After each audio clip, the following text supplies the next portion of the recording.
بسم اللہ الرحمن الرحیم۔ اللہ فرماتے ہیں اگر تم سچے ہو اس بات میں کہ جنت تمہارے ہی لیے ہے اور تم سچے ہو کہ تم ایمان پر ہو تو پھر موت کی تمنا کرو اگر تم سچے ہو۔ لیکن یہ حقیقت ہے کہ یہودی کبھی بھی اس بات میں سچے نہیں تھے۔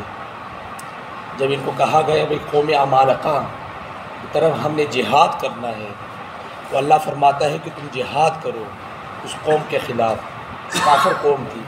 تو انہوں نے کہا کہ فَاذْهَبْ أَنْتَ وَرَبُّكَ فَقَاتِلَا إِنَّا هَاهُنَا قَاعِدُونَ، کہ اے موسیٰ آپ اور آپ کا رب جا کر جہاد کرے، قتال کرے، ہم یہاں پر بیٹھے ہوئے ہیں۔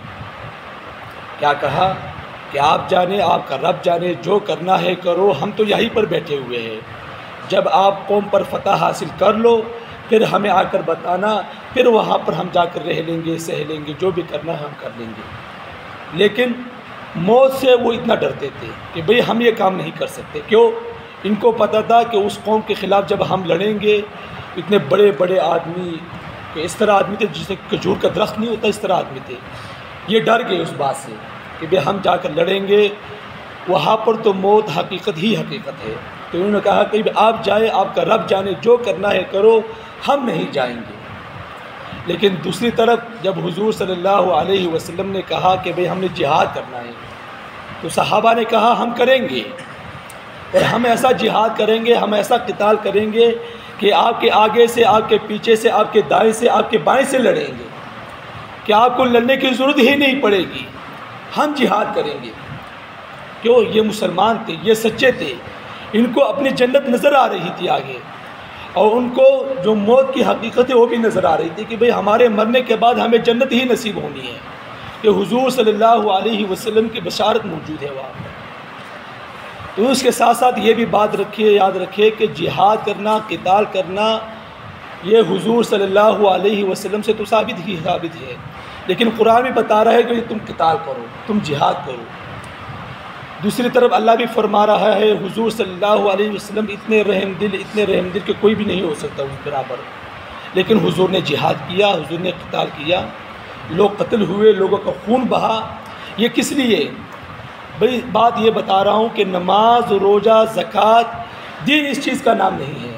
جو شخص یہ سمجھتا ہے کہ میں گھر سے آ کر مسجد اور مسجد سے پھر واپس گھر، یہ میرا دین ہے، یہ میرا مذہب ہے، اس آدمی کو اپنے ایمان کی فکر کرنی چاہیے۔ دین صرف اس چیز کا نام نہیں ہے۔ جن لوگوں نے اس کو دین سمجھ لیا ہے وہ لوگ اپنے ایمان کی فکر کریں۔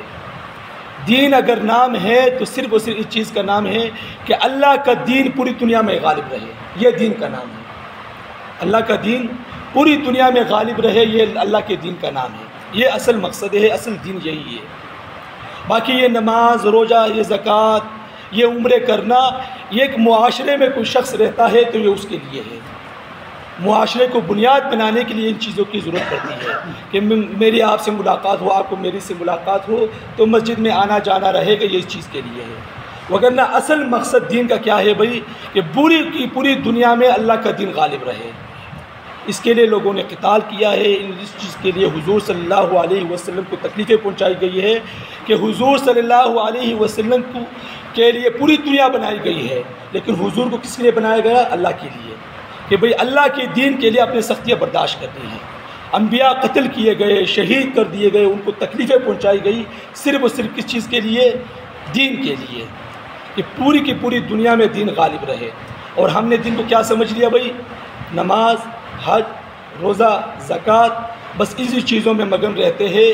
بس گھر سے نماز اور پھر مسجد، مسجد سے پھر گھر، پھر حج، عمرہ، بس یہ ہمارا دین ادا ہو گیا۔ جس شخص نے زکوٰۃ پوری ادا کی تو پورا ایماندار ہے، ادا نہیں کی تو بے ایمان نہیں ہوئی۔ پورا کا پورا دین یہ نہیں ہے۔ تو دین کے لیے کوشش کرنا ہے، اس کے لیے محنت کرنا ہے۔ آپ کو جہاں بھی تھوڑی سی بھی کوشش نظر آ جائے آپ کو اس میں شامل ہو جانا چاہیے۔ چندے کی ضرورت ہے تو چندہ ادا کرے، اپنی جان کی ضرورت ہو تو اپنی جان پیش کرے اس کے لیے۔ تو دین کو اس چیز میں محدود کرنا یہ غلط ہے میرے بھائیو دوستوں، لیکن آپ کوشش کریں اس کے لیے، اس کے لیے کوشش کریں گے انشاءاللہ۔ اللہ سے دعا ہے کہ اللہ مجھ کی سمجھ کی توفیق عطا فرمائے۔ واقعی